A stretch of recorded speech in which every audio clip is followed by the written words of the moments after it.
Teknologi semakin hari semakin canggih ditemukan. Salah satunya saat ini telah ada alat penemuan terbaru yang dinamakan RPPS Detector System, di mana salah satu produknya adalah Analyze Water Underground atau AWUG, yaitu suatu alat portabel di mana berfungsi untuk menemukan titik sumber air yang layak minum atau air yang tidak layak minum.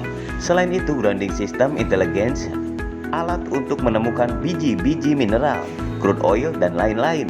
Alat ini ditemukan dan dibuat oleh Profesor Dr. Ronald Petrus Palangan SEMM, seorang ilmuwan fisika dan elektronika, dosen elektro asli Putra Indonesia. Oh ya, sebelumnya beliau telah banyak berkiprah di luar negeri yang kemudian kembali ke Indonesia untuk mengamalkan ilmu yang dimilikinya bagi kesejahteraan bangsa Indonesia. Ada rencana besar yang diadopsi oleh Koperasi Digital Indonesia atau KDI, bahwa KDI mendorong penuh alat temuan Profesor Dr. Ronald Petrus Palangan SEMM, dan kebetulan juga di Koperasi Digital Indonesia ada Ruang Innovation Center. Ini akan memudahkan komunikasi dan kolaborasi total agar temuan-temuan teknologi terbarukan masa kini bisa digunakan dan dimaksimalkan oleh pemerintah Republik Indonesia, pihak swasta atau perorangan dengan minat khusus. Simak wawancara berikut ini ya guys.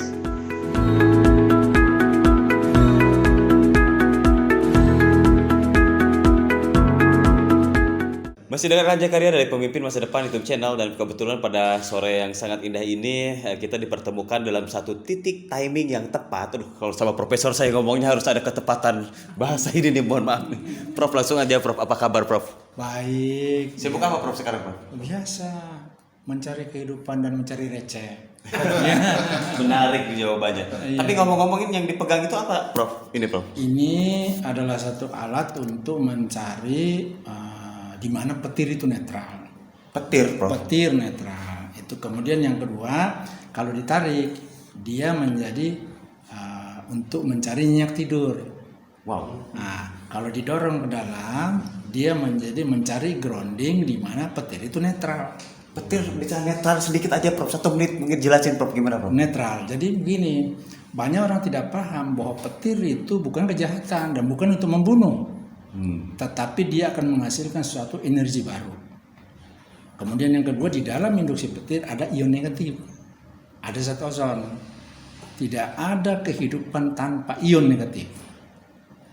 Makhluk manapun membutuhkan ion negatif. Nah, di dalam ruangan ini kalau ditutup mati bukan kekurangan udara, tapi kekurangan ion negatif. Wah, saya mencoba mengerti Prof. Iya. Harus ada waktu khusus sepertinya. Iya. Namun pada intinya begini, hari ini saya mengikuti jejaknya Ibu Dowira Inkiwirang Maramis, Ketua Umum Koperasi Jasa Digital Indonesia. Dan memang di KDI ini ada satu program Innovation Center di mana sebetulnya ini ruang khusus untuk orang-orang seperti Prof ini. Penemu gitu kan, bisa berinovasi. Dan saya lihat dengan ini dipegang begini sudah sangat jelas sekali. Saya langsung ingin bertanya lagi. Iya, siap. Nah, sekarang Ibu KDI sendiri nih, Bu Ketum nih, gimana Bu? Apa yang Ibu pegang nih mungkin? Ibu sudah tahu kan ini? Ini alat untuk mendeteksi minyak bumi. Iya. Ya, Pak Prof ya? Crude oil. Crude oil. Jadi ini harus Pak Profesor ini yang harus Jangan Prof dulu, ini udah dipegang sama Bu Ketum. Oh, iya. Aku berpikir Bu Ketum punya rencana lain ini. Bisa nyari. Ya, karena begini, ini ada ilmu, ini ada penemuan. Dan kita ingin juga supaya bangsa ini bisa, bangsa Indonesia ini kan mempunyai orang-orang hebat nih seperti Pak Profesor Ronald. Jadi kita ingin juga masuk ke negeri ini dia, alat-alat seperti ini yang sudah ditemukan oleh Pak Profesor Ronald. Jadi seperti itu dia. Kami sangat bangga, sangat senang bertemu dengan Pak Profesor Ronald. Ini adalah suatu kesempatan yang baik dan kami ingin mendorong ini untuk bisa negeri ini bisa memakai hal ini gitu. Ya, sedikit saja bahwasanya saya sempat membaca di beberapa artikel bahwa Indonesia ini memiliki ribuan profesor dan salah satunya berada di tengah-tengah kita. Namun saya kurang tahu ya kabar teman Prof yang lain kemana. Ini aja saya baru ketemu sama Prof, mohon maaf nih. Mungkin Pak Ajek sebagai Presiden Benteng Indonesia, Ketua Umum Benteng Jokowi, ada rencana ke depan apa dari inovasi-inovasi putra bangsa Indonesia sendiri? Apakah akan ada pengembangan atau? Pertama ya waktu Pak Wijaya ke kantor, saya sudah bangga Tapi setelah dibawa ke sini lebih bangga lagi gitu. Kenapa kita bangga? Sebagai anak bangsa kita banyak orang-orang hebat, tapi tidak dimaksimalkan oleh pemerintah. Justru itu saya datang ke sini untuk mengangkat orang-orang seperti ini. Kenapa jangan sampai pemerintah membiarkan orang-orang ini? Orang di tempat lain bisa, kenapa tidak? Justru itu kita sampaikan kepada Bapak Jokowi atau Bapak para menteri untuk mempergunakan atau menginisiasi orang-orang yang punya potensi. Seperti di luar negeri sana. Seperti contoh Cina. Cina semua dia ambil ciplak, dia bikin. Kenapa kita tidak bisa? Nah, justru itu dengan kita bertemu dengan Pak Wijaya sama Pak Prof, kita ingin berdayakan mereka. Kita ini menyampaikan kepada dunia bahwa Indonesia hebat. Demikian. Luar biasa sekali Pak Presiden Benteng Indonesia, Pak Jack Tumewan, dan mungkin saya ingin sedikit ke Ibu ya, karena Ibu Ketum KDI ini ada satu program khusus Innovation Center. Di sana akan ada produk-produk yang dilahirkan, Bu. Apakah targetnya akan langsung ke penjualan atau bagaimana Bu? Atau usaha-usaha baru secara koperasi digital atau bagaimana, Bu? Ya, kan kalau yang menyangkut yang seperti yang kita bicarakan kan itu seperti itu, kita bisa langsung. Tapi kalau ini menyangkut inovasi, kita harus membawa ini ke pemerintah dulu. Pemerintah ini bisa nyari ini loh, minyak bumi, crude oil, terus material yang lain, Prof? Ya, bisa. Ya. Karena ini hal yang luar biasa, tidak gampang. Orang-orang yang mempunyai IQ yang hebat. Oke, Pak Sekum. Gitu. Dari manajemen sendiri, KDI, apa langkah selanjutnya setelah seperti ini, ketemu profesor, ada inovasi-inovasi terbarukan, dan bahkan ini beberapa profesor mungkin masih ada di luar negeri. Dan jika disatukan, saya yakin ini bisa jadi kekuatan untuk bangsa Indonesia. Secara manajemen, Sekretaris Umum bagaimana? Silakan. Ya baik, terima kasih. Jadi kami sebetulnya sekali lagi kami sampaikan banyak terima kasih kepada Pak Wijaya ya, lewat akses beliau kami bisa bersilaturahmi di tempat ini, melihat potensi-potensi karya anak bangsa. Ya, pemerintah lagi mendorong sekarang produksi-produksi dalam negeri, karya-karya anak bangsa. Dan mungkin ini belum tersentuh atau mungkin sudah tersentuh tetapi belum dimaksimalkan seperti yang tadi Pak Jack sampaikan oleh pemerintah. Dalam hal ini memperhatikan potensi yang ada untuk bisa kita kembangkan lebih maksimal lagi. Karena kalau kita lihat contoh ini saya pegang ini.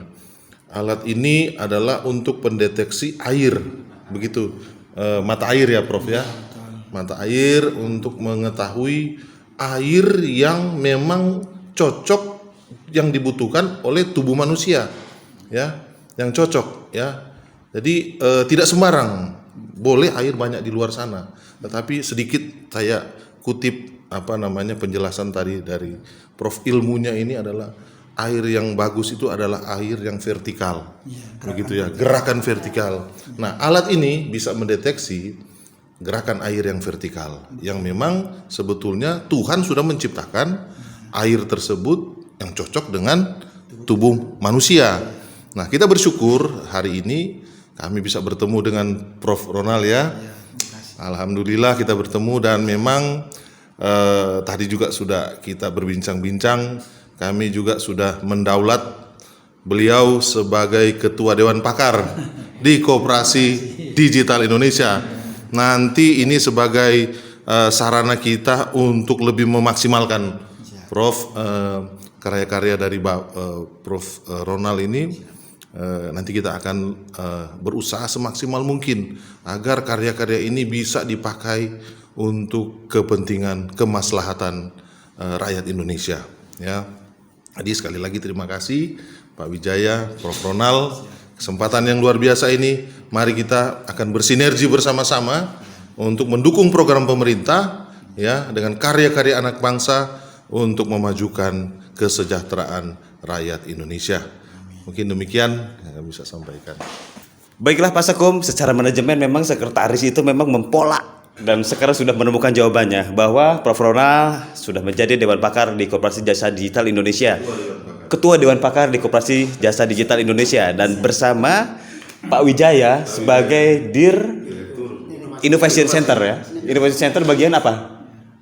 IKM ya. Wow. Ini kombinasi yang sangat luar biasa.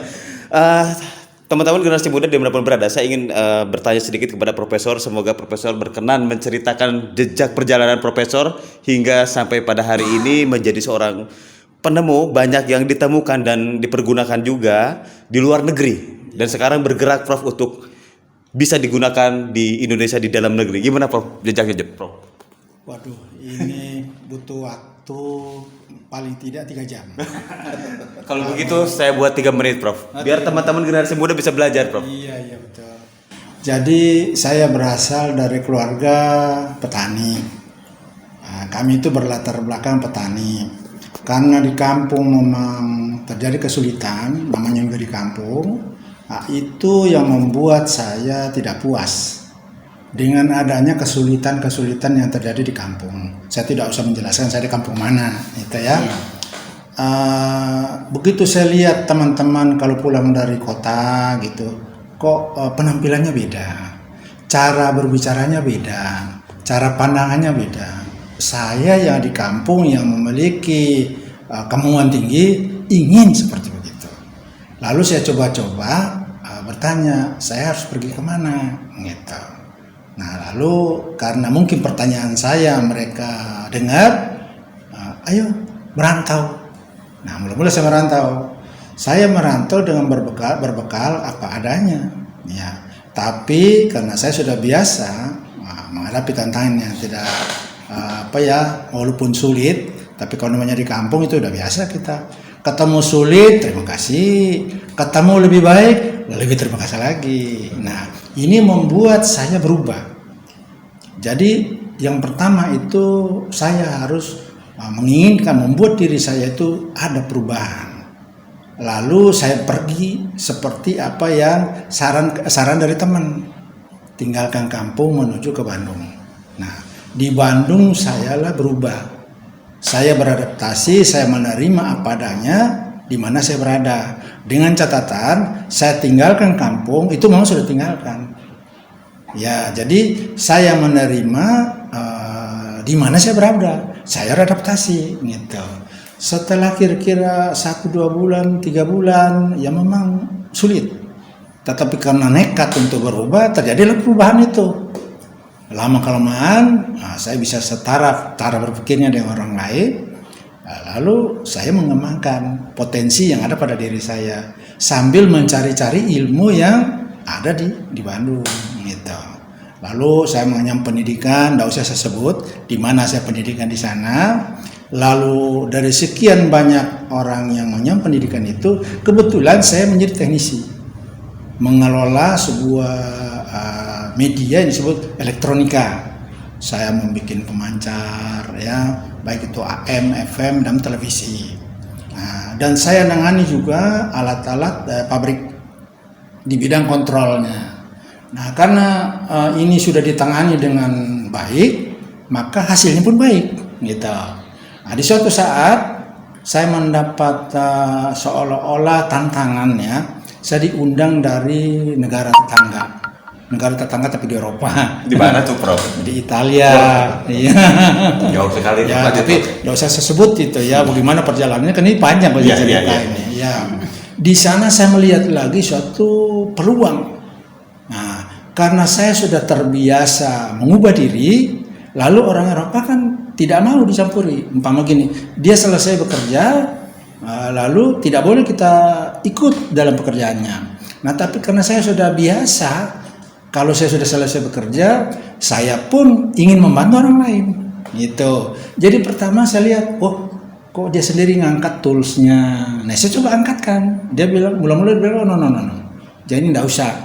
Dalam hati saya, dia yang kasih makan saya, dia yang memberikan sesuatu kepada saya. Masa sih saya tidak bantu? Nah, 1 kali saya bantu, tidak mau. 2 kali saya bantu, 3 kali dia mau. Nah, di situ dia peluk saya. Dia bilang, saya belum pernah menemukan Anda di dunia ini seperti Anda. Mau membantu saya, padahal saya tidak mau. Gitu. Nah, akhirnya saya disenangin. Nah, disitulah saya berkembang lebih luar biasa. Setelah di sana kurang lebih 12 tahun, nah, saudara saya juga nggak percaya bahwa saya itu di sana gitu. Malumlah dari orang miskin. Oh dari mana biayanya? Nggak apa-apa. Tapi kenyataannya kamu gitu.